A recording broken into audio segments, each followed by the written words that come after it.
Hi friends, extreme fear സോണിൽ നിൽക്കുന്ന market ഇന്നലെ വന്ന റീറ്റെയിൽ ഇൻഫ്ലേഷൻ ഡാറ്റ അത് ചില പ്രതീക്ഷകൾ നൽകുന്നതായിരുന്നു.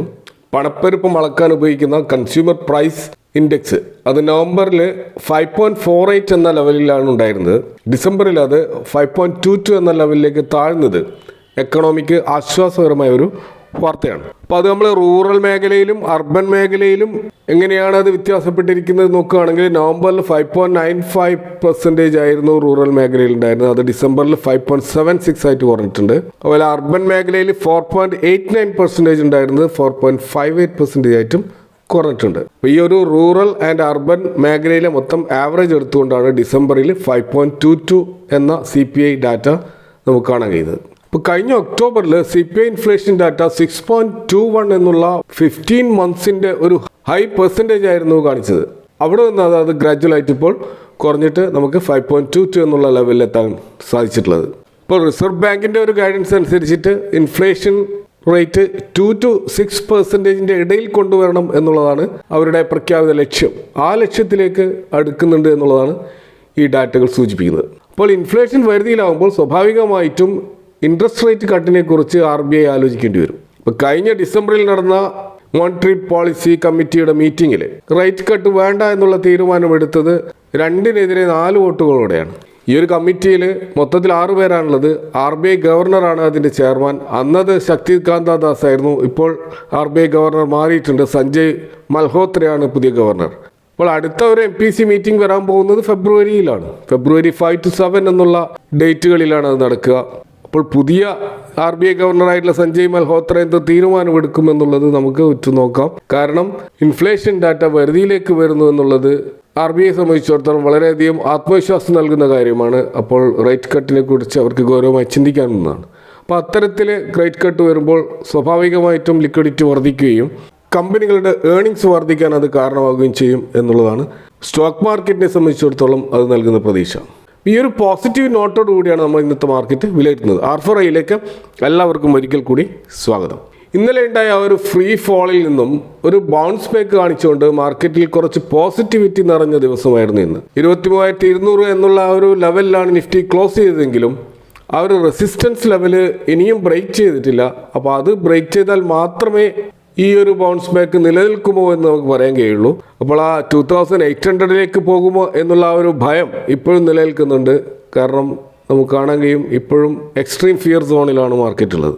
ഇന്നത്തെ ബ്രോഡ് മാർക്കറ്റ് ഇൻഡെക്സുകൾ നോക്കിയാൽ large cap, mid cap, small cap എന്ന് വേണ്ട എല്ലാ ബ്രോഡ് മാർക്കറ്റ് ഇൻഡെക്സുകളും പച്ചകത്തി നിൽക്കുകയാണ്. അതുപോലെ സെക്ടോറൽ വൈസ് നോക്കുകയാണെങ്കിൽ നിഫ്റ്റി മെറ്റലാണ് ഏറ്റവും നന്നായിട്ട് പെർഫോം ചെയ്തിട്ടുള്ളത്. ഇതുകൂടാതെ PSU ബാങ്കുകളും ഫൈനാൻഷ്യൽ സർവീസസ് സെഗ്മെൻറ്റ് നല്ല രീതിയിൽ പെർഫോം ചെയ്തിട്ടുണ്ട്. അതുകൂടാതെ നിഫ്റ്റി ഓട്ടോയിൽ നല്ലൊരു മുന്നേറ്റം ഉണ്ടായിട്ടുണ്ട്. അതുപോലെ നിഫ്റ്റി മീഡിയയിലും ഒരു മുന്നേറ്റം നമുക്ക് കാണാൻ കഴിയും.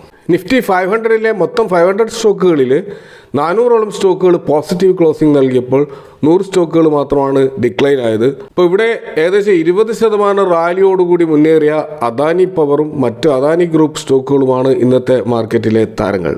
അതേസമയം 8% തകർച്ചയോടെ HCL ടെക് നിഫ്റ്റി 500 ഇന്നത്തെ ഏറ്റവും വലിയ ലോസറായിട്ട് നമുക്ക് കാണാൻ കഴിയും. അപ്പോൾ ഈ 2 എക്സ്ട്രീം കേസുകളുമാണ് നമ്മൾ ഇന്ന് പരിശോധിക്കുന്നത്.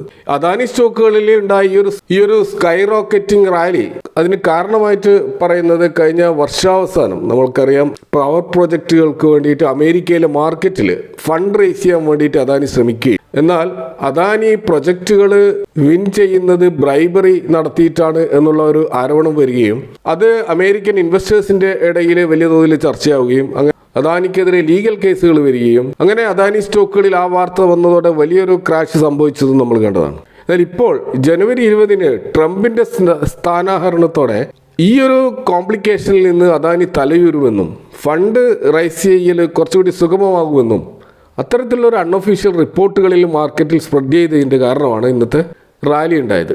അപ്പോൾ ഇന്ത്യ ഗവൺമെൻറ്റും ട്രംപുമായിട്ടുള്ള ആ ഒരു ഹെൽത്തി റിലേഷൻ അത് സ്വാഭാവികമായിട്ടും അദാനിക്ക് ഗുണം ചെയ്യും എന്നൊരു സ്പെക്കുലേഷനാണ് ഇവിടെ വർക്ക് ചെയ്യുന്നത്. എന്നാൽ ഒഫീഷ്യലായിട്ടുള്ള ഒരു ന്യൂസ് അദാനി ഗ്രൂപ്പിൻ്റെ ഭാഗത്തു നിന്ന് വന്നിട്ടില്ല. അപ്പോൾ അങ്ങനെ വരാത്തിടത്തോളം കാലം നമുക്ക് ഈ സ്റ്റോക്കിൽ നിന്ന് താൽക്കാലികമായിട്ട് അകലം പാലിക്കുന്നതായിരിക്കും നല്ലത് എന്ന് തോന്നുന്നു.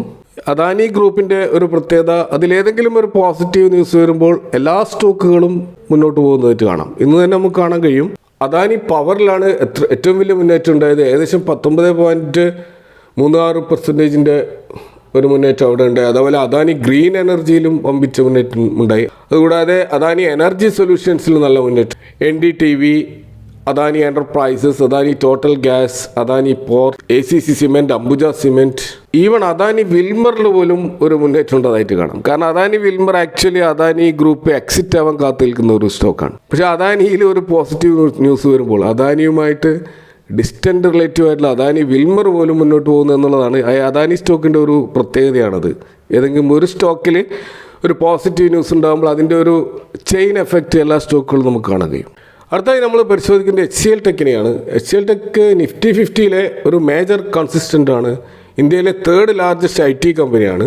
അതിൽ ഇന്നുണ്ടായിട്ടുള്ള 8% ക്രാഷിനെ കുറിച്ചാണ് നമ്മൾ നോക്കുന്നത്. അപ്പോൾ TCSൻ്റെയും HCL ടെക്കിൻ്റെയും റിസൾട്ട് നോക്കിക്കഴിഞ്ഞാൽ HCL ടെക്കിൻ്റെ റിസൾട്ട് ഇപ്പോൾ ഇയർ ഓൺ ഇയർ സെയിൽസിൽ 5% ഒരു ഇൻക്രീസ് ഉണ്ടായിട്ടുണ്ട്. അതേസമയം TCSൻ്റെതും ഏകദേശം 5.6% ഇൻക്രീസാണ്. ഇയർ ഓൺ ഇയർ പ്രോഫിറ്റിൽ HCL ടെക്ക് 5.54% ഗ്രോത്ത് കാണിച്ചപ്പോൾ TCSൻ്റേത് 5.16 ആണ്. അതുപോലെ ക്വാർട്ടർ ഓൺ ക്വാർട്ടർ സെയിൽസിൽ HCL ടെക്കിൻ്റെ 3.56% ഗ്രോത്ത് കാണിച്ചപ്പോൾ ക്വാർട്ടർ ഓൺ ക്വാർട്ടർ സെയിൽസിൽ TCSൻ്റേത് -0.45 ആണ്. നേരിയൊരു ഇടിവിലാണ് TCS ഉള്ളത്. ഇനി ക്വാർട്ടർ ഓൺ ക്വാർട്ടർ പ്രോഫിറ്റ് നോക്കുകയാണെങ്കിലും HCL ടെക്കിൻ്റേത് 8.43% പ്രോഫിറ്റ് കാണാം. എന്നാൽ TCSൻ്റേത് 4.09% മാത്രമേ കാണുന്നുള്ളൂ. അതിൻ്റെ ഒരു പകുതിയോളം മാത്രമേ കാണുന്നുള്ളൂ. അപ്പോൾ ഇങ്ങനെ നോക്കുമ്പോൾ വളരെ പോസിറ്റീവായിട്ടുള്ള റിസൾട്ടാണ് HCL ടെക്ക് കൊണ്ടുവന്നത്. എന്നിട്ടും ആ സ്റ്റോക്കിൽ ക്രാഷ് കടന്നു. എന്നാൽ TCSൻ്റെ റിസൾട്ട് HCLൻ്റെ അടുത്ത് വന്നിട്ടില്ലെങ്കിലും അതിൽ നല്ല മുന്നേറ്റമാണ് നമ്മൾ കാണാൻ കഴിയുക. കഴിഞ്ഞ 5 ദിവസത്തെ TCSൻ്റെ ഒരു ഗ്രോത്ത് 5% മുകളിലാണ്. സെയിം ടൈം നമ്മൾ HCL ടെക്ക് നോക്കുകയാണെങ്കിൽ ഇന്ന് 8% താഴോട്ടേക്കാണ് പോയത്. ഇവിടെ നാം മനസ്സിലാക്കേണ്ടത് TCSൻ്റെ സ്ട്രീറ്റ് എസ്റ്റിമേഷൻ അഥവാ അനലിസ്റ്റുകളുടെ ആ ഒരു എസ്റ്റിമേഷൻ അതിനോടൊപ്പം നിൽക്കുന്ന ഒരു റിസൾട്ടാണ് TCS കൊണ്ടുവന്നത്. കൂടാതെ TCSൻ്റെ റിസൾട്ടിനോടനുബന്ധിച്ച് വന്ന മാനേജ്മെൻറ്റ് കമൻട്രി അത് വളരെ എൻകറേജിംഗ് ആയിരുന്നു. അവരുടെ പല ബിസിനസ് പ്ലാനുകളും മാർജിൻ ഗൈഡൻസും എല്ലാം വളരെയധികം ഇംപ്രസീവ് ആയിരുന്നു. അപ്പോൾ അത് സ്റ്റോക്കിൽ ഒരു പോസിറ്റിവിറ്റി ക്രിയേറ്റ് ചെയ്യപ്പെട്ടു. അപ്പോൾ റിസൾട്ടിന് മുമ്പ് TCSനേക്കാൾ ഇൻവെസ്റ്റേഴ്സ് ബുള്ളിഷ് ആയിരുന്നത് HCL ടെക്കിലായിരുന്നു. അപ്പോൾ അതുകൊണ്ട് തന്നെ HCL ടെക്കിൻ്റെ പ്രൈസ് ഏകദേശം 2012 എന്നുള്ള അതിൻ്റെ ഓൾ ടൈം ഹൈ ക്രിയേറ്റ് ചെയ്തിരുന്നു. HCL ടെക്കിൻ്റെ റിസൾട്ട് സ്ട്രീറ്റ് എസ്റ്റിമേറ്റിനെ ബീറ്റ് ചെയ്യുമെന്ന് പൊതുവെ ഇൻവെസ്റ്റേഴ്സ് വിശ്വസിച്ചിരുന്നു. എന്നാൽ അത് സ്ട്രീറ്റ് എസ്റ്റിമേറ്റിനെ ബീറ്റ് ചെയ്തില്ലെന്ന് മാത്രമല്ല നേരിയ തോതിൽ മിസ് ചെയ്തു എന്നുള്ളതാണ് റിസൾട്ടിൽ കാണുന്നത്. ഉദാഹരണത്തിന് അനലിസ്റ്റുകളുടെ ഒരു എസ്റ്റിമേറ്റ് റവന്യൂവിൽ 30,036 കോടിയായിരുന്നു. എന്നാൽ ആക്ച്വൽ റിസൾട്ട് വന്നത് 29,890 കോടിയാണ്. അതുപോലെ നെറ്റ് പ്രോഫിറ്റ് 4,614 അനലിസ്റ്റുകളുടെ എസ്റ്റിമേറ്റ്. ആക്ച്വൽ റിസൾട്ട് വന്നത് 4,591. അപ്പോൾ നേരിയ തോതിൽ അനലിസ്റ്റുകളുടെ എസ്റ്റിമേറ്റിനെ അത് മിസ് ചെയ്തു എന്ന് നമുക്ക് കാണാൻ കഴിയും. ഈ മിസ്സിങ് മാത്രമല്ല, റിസൾട്ടിനോടനുബന്ധിച്ച് എബിറ്റ മാർജിൻ ഗൈഡൻസുമായി ബന്ധപ്പെട്ട് മാനേജ്മെൻറ്റ് കമൻട്രി വന്നിരുന്നു. ആ എബിറ്റ മാർജിൻ പ്രീവിയസ് ഗൈഡൻസ് ആയിട്ടുള്ള 18 to 19% ഈ പ്രാവശ്യം ക്രോസ് ചെയ്തിട്ടുണ്ട്. 19.5% എന്നുള്ള ലെവലിലേക്ക് വന്നിട്ടുണ്ടെങ്കിലും ഇതേ ഒരു 18 to 19% തന്നെയായിരിക്കും ത്രൂ ഔട്ട് ദ ഇയർ ഇവരുടെ മാർജിൻ ഗൈഡൻസ് എന്ന ഒരു കമൻട്രി വന്നത്. ഈ ഓൾറെഡി സ്ട്രീറ്റ് എസ്റ്റിമേറ്റിനെ മിസ് ചെയ്ത ഈ സ്റ്റോക്കിൽ ഒരു നെഗറ്റിവിറ്റി സൃഷ്ടിച്ചു. കാരണം ആ ഗ്രോത്ത് ഗൈഡൻസ് അൺചേഞ്ച്ഡ് ആണ്, അത് മാറ്റമില്ലാതെ തുടരുമെന്നുള്ളതാണ്. അതായത് ഭാവിയിലുള്ള ഗ്രോത്ത് അത്ര വലിയ തോതിൽ ഉണ്ടാവില്ല, നിലവിലുള്ള ഗ്രോത്ത് പോലെയേ പോകുകയുള്ളൂ എന്നുള്ള ഒരു ഗൈഡൻസ് തീർച്ചയായിട്ടും ബ്രോക്കറേജ് ഹൗസുകൾക്ക് അവരുടെ ടാർഗറ്റിനെ റീറേറ്റ് ചെയ്യാൻ കാരണമായി.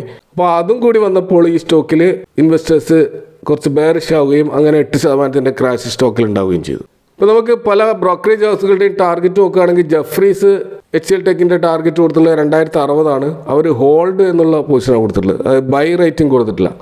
അതേപോലെ CLSA അവർ കൊടുത്തുള്ള ടാർഗറ്റ് 1882 അവരും ഹോൾഡ് എന്നുള്ള ഒരു സ്റ്റാറ്റസാണ് കൊടുത്തിട്ടുള്ളത്. അതുപോലെ മോർഗൻ സ്റ്റാൻലി ഇതിന് കൊടുത്ത ടാർഗറ്റ് 1970 അത് ഓവർ വെയ്റ്റോ അണ്ടർ വെയ്റ്റോ ആകാതെ ഈക്വൽ വെയ്റ്റ് എന്നുള്ള ഒരു സ്റ്റാറ്റസാണ് ഇതിന് കൊടുത്തിട്ടുള്ളത്.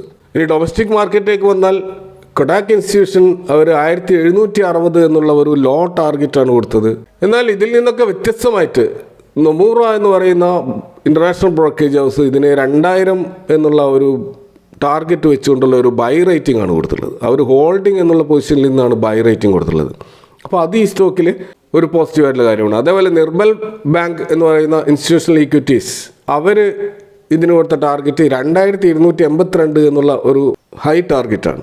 കൂടാതെ അവർ ബൈ റേറ്റിംഗ് ആണ് ഈ സ്റ്റോക്കിന് കൊടുത്തിട്ടുള്ളത്. അപ്പോൾ ഇവിടെ ബ്രോക്കറേജ് ഹൗസുകളുടെ തീരുമാനങ്ങൾ മിക്സ്ഡ് ആയിട്ടാണ് വന്നിട്ടുള്ളത് നമുക്ക് മനസ്സിലാക്കാൻ കഴിയും. അപ്പോൾ ഇങ്ങനെ പോസിറ്റീവായിട്ട് ടാർഗറ്റ് കൊടുത്തവർ പറയുന്ന ഒരു കാരണം ഈ സ്റ്റോക്കിൽ വലിയ തോതിലുള്ള പ്രത്യേകിച്ച് ജനറേറ്റീവ് AI, ERP ഓട്ടോമേഷൻ പോലെയുള്ള IT മേഖലയിൽ നല്ലൊരു മുന്നേറ്റം ഈ സ്റ്റോക്ക് നടത്തുമെന്നുള്ള ഗൈഡൻസ് ആണ് അവരൊക്കെ പറയുന്നത്. നമുക്കൊരു HCL Tech എന്ന് പറയുന്നത് ഒരു 5 lakhs above മാർക്കറ്റ് ക്യാപ്പുള്ള വലിയൊരു കമ്പനിയാണ്. ഇതിൻ്റെ ഒരു വർഷത്തെ ബീറ്റ വാല്യൂ നമ്മൾ കാണുന്നത് 0.43 ആണ്. അതുപോലെ 3 yearsൻ്റെ ബീറ്റ നോക്കുകയാണെങ്കിലും അത് 0.41 ആണ്. നമുക്കറിയാം ഇത് ലോ ബീറ്റ സ്റ്റോക്കാണ്. അതുകൊണ്ട് തന്നെ വലിയ തോതിലുള്ള വോളറ്റിലിറ്റി ഈ സ്റ്റോക്കിൽ ഉണ്ടാവുകയില്ല. നമ്മൾ നിഫ്റ്റിയുടെ ചാർട്ടുമായിട്ട് HCL Techൻ്റെ ചാർട്ട് ഒന്ന് കമ്പയർ ചെയ്ത് നോക്കിയാൽ അത് കൃത്യമായിട്ട് മനസ്സിലാവും. നിഫ്റ്റി 87% റിട്ടേൺ കഴിഞ്ഞ 5 വർഷം നൽകിയപ്പോൾ HCL Techൻ്റെ റിട്ടേൺ 200 and above ആണെന്ന് കാണാം. ഒരിക്കൽ പോലും അത് നിഫ്റ്റിയുടെ ചാർട്ടിന് താഴെ വന്നിട്ടില്ല എന്ന് നമുക്ക് കാണാൻ കഴിയും. അപ്പോൾ നിലവിലുള്ള അനിശ്ചിതത്വം നിറഞ്ഞ ഈ ഒരു മാർക്കറ്റ് കണ്ടീഷനിൽ ഒരു ലോങ് ടേം വെൽത്ത് ക്രിയേഷൻ ലക്ഷ്യം വെക്കുന്നവരെ സംബന്ധിച്ചിടത്തോളം പരിഗണിക്കാവുന്ന ഒരു IT സ്റ്റോക്കാണ്. കമ്പാരിറ്റീവ്ലി മറ്റ് ലാർജ് IT സ്റ്റോക്കുകൾ അപേക്ഷിച്ച് നല്ല പെർഫോമൻസ് ചെയ്യുന്ന ഒരു സ്റ്റോക്കായിട്ടാണ് HCL Tech കാണാൻ കഴിയുന്നത്. എന്നാലും നിങ്ങൾ നിങ്ങളുടേതായ പഠനം നടത്തിക്കൊണ്ട് മാത്രം ഇൻവെസ്റ്റ്മെൻറ്റ് ഡിസിഷൻ എടുക്കുക. Thank for watching. See you next time with another video. നിങ്ങളുടെ അഭിപ്രായങ്ങളും കമൻറ്റുകളും അറിയിക്കുക.